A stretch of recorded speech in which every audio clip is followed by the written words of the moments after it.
We want to talk to you about how a vibration becomes a thought and then becomes almost simultaneously the manifested version of the thought, which is the first manifestation that we want to talk with you about, which is the emotion that comes once you are in the vibrational vicinity of translating the vibration into something that means something to you. Did you get all of that? An emotion means something to you. When you start feeling it, that means you're translating the vibration of it. When you feel anything, whether it feels good or whether it feels not good, you are translating vibrations. And so you are already understanding at a vibrational level. You're already understanding the mix of vibrations that you've got going on. The better it feels, the more you are leaning in the direction of who you really are and what you really want and all that you've become. The worse that it feels, the more you are leaning in the other direction. So stay with us just for a moment. So there is a vibration, and let's say that this vibration is about what Source knows in this moment about you. And just for fun in this conversation, let's pretend that you have no clue about that. You're worthy and you don't know it. You are blessed beyond anything that you even come close to knowing, and you don't know it. There is so much vibrationally about you that, let's say, you are in this moment unaware of. Maybe you've never been aware of it. Maybe you're just ornery and not aware of it right now, but you're not aware of it. It's a vibration that you are not tuned into. You've got your dial set somewhere else. But now, let's say that you've had a good night's sleep. The boat rocked you to sleep. Rockabye baby, isn't that nice?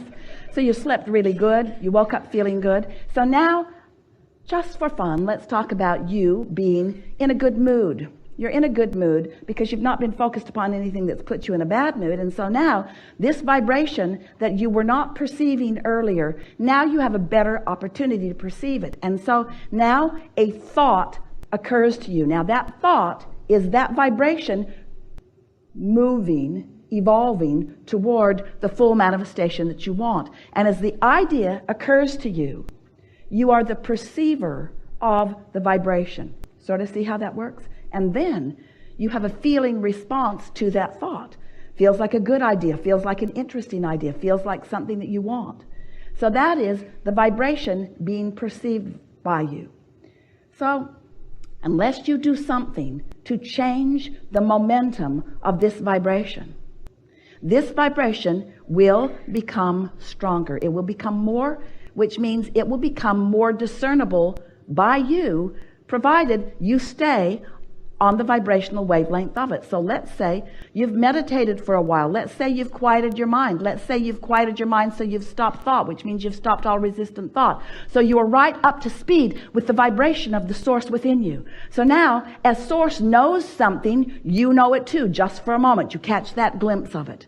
And unless you say, where'd that come from? That was weird, and talk yourself out of it, you are a perceiver of what Source knows about things that matter to you.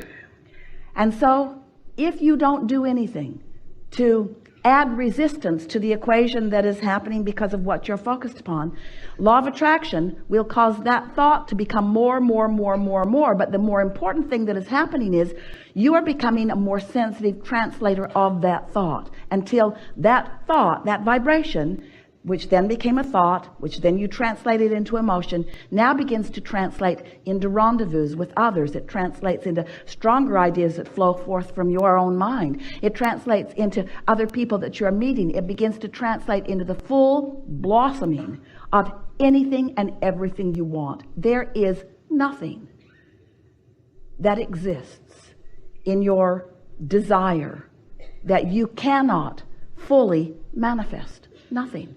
If this time-space reality has the wherewithal to inspire the desire within you, you have the ability to translate it. But before you can begin to do that, you have to accept that you are a perceiver of the vibration. And that's where so many of you get tripped up, because you look around and you don't even realize that you've been perceiving, and you look around at this world which is full of stuff and others doing all kinds of things.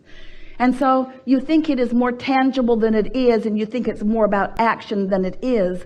Most of you have missed the point altogether. You don't understand that you are a vibrational being in a vibrational universe. But once you accept that, and you accept that you have little by little, some even before you got into this physical body, created a vibrational reality that exists in fullness, and that it is so close to manifesting in your experience, if you would just begin to tune yourself to it. So all that we just said to you just now translates into something that's very simple. You just got to care about how you feel. You got to care enough about how you feel that in the early subtle stages of a thought not feeling so good, or of a thought being clear and you having clarity, and then you beginning to feel it getting a weaker and weaker signal because you are introducing static to the equation.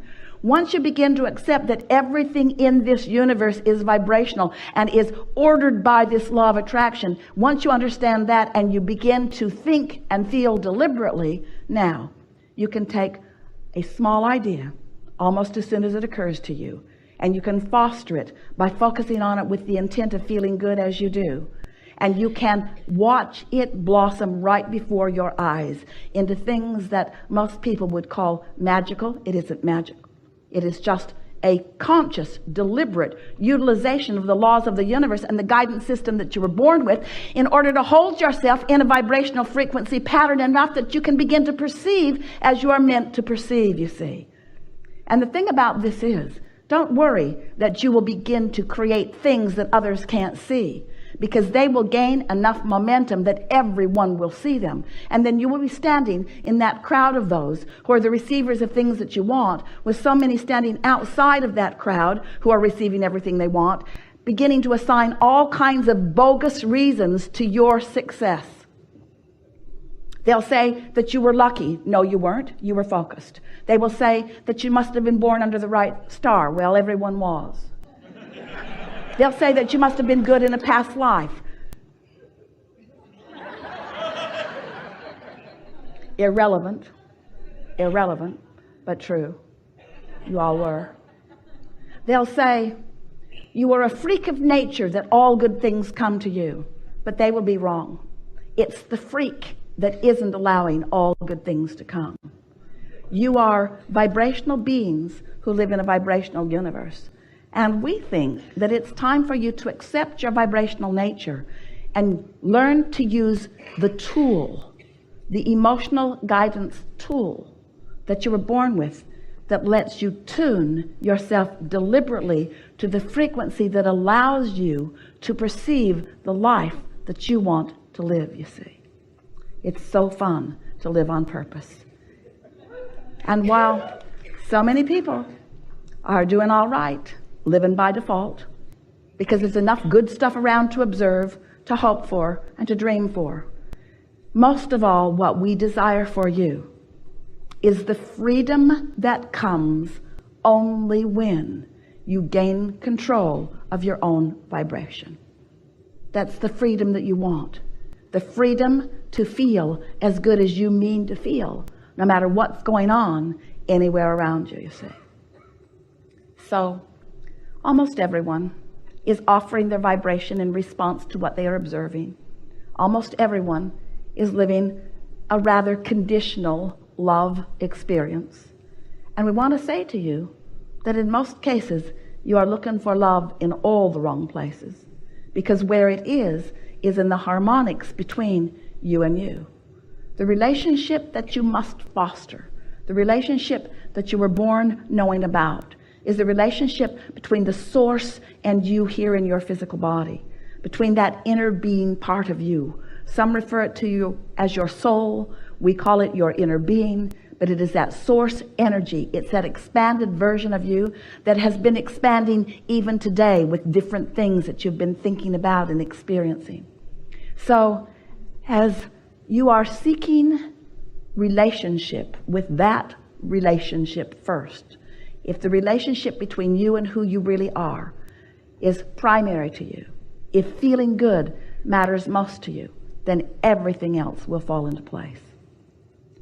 Most humans who you know and most humans who you are living a rather conditional response to life. So if you look at something that feels good, you feel good. If you look at something that you want or like, it feels good. But if you look at something that you don't want or like, it doesn't feel good. You're responding to the condition. And that's the way it should be. We don't ever want you to find yourself deliberately trying to look at something unwanted and make yourself feel good. We said to Esther the other day, as she was trying to make herself feel good about something that she just did not feel good about, Esther, Do you want to do a focus wheel on eating something that you don't want to eat? Do you think if you do enough focus wheels that you will suddenly begin to want to devour this thing that you really don't find pleasing? Do you think that's what we're talking about? It isn't what we're talking about. We're not trying to get you to like things you don't like. We want you to use your guidance in order to gravitate toward things that you do like. We just don't want you to need the condition to be exactly the way you want it to be before you can feel good. That conditional love will never work for you because it's backwards. We just explained to you why. There is the vibration, which becomes the thought and the emotion, and then it becomes the condition. But if you need the condition to be there before you can find the vibration, can you see how backwards that is? Also, it takes some time usually. There is an evolution that takes place. So sometimes there is this buffer of time before you are ready to perceive the full manifested version of it. So if you need the full manifested version of it before you can feel good, do you understand what that means? You're not going to be feeling good for quite a while. Do you feel how backwards that is? But if we can convince you that it is the feeling that you're going for, and we can show you how instantaneously or nearly so you can find the feeling of something, then you're home free. Because once you hone in on the feeling of it and you're able to focus enough that you can keep that feeling present within you, then the manifestation of it is very short to come. Do you follow that?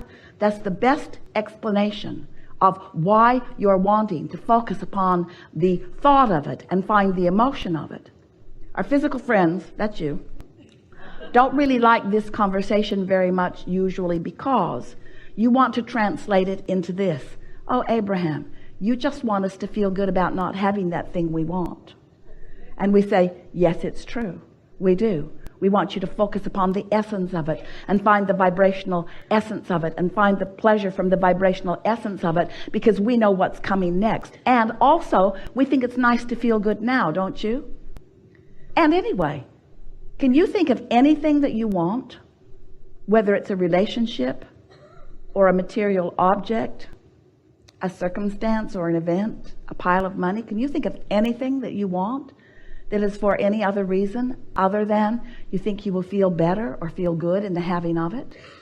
So if you can show yourself how quickly you can focus yourself into feeling good, what's going to happen is you're going to feel good way more often. You're going to find that freedom that only comes from feeling good, because freedom that you're looking for is the freedom from the oppression of the resistance that you are introducing into the equation. Can you imagine how wonderful it is when you are feeling good so much more of the time, catching in the early subtle stages the vibrational discord?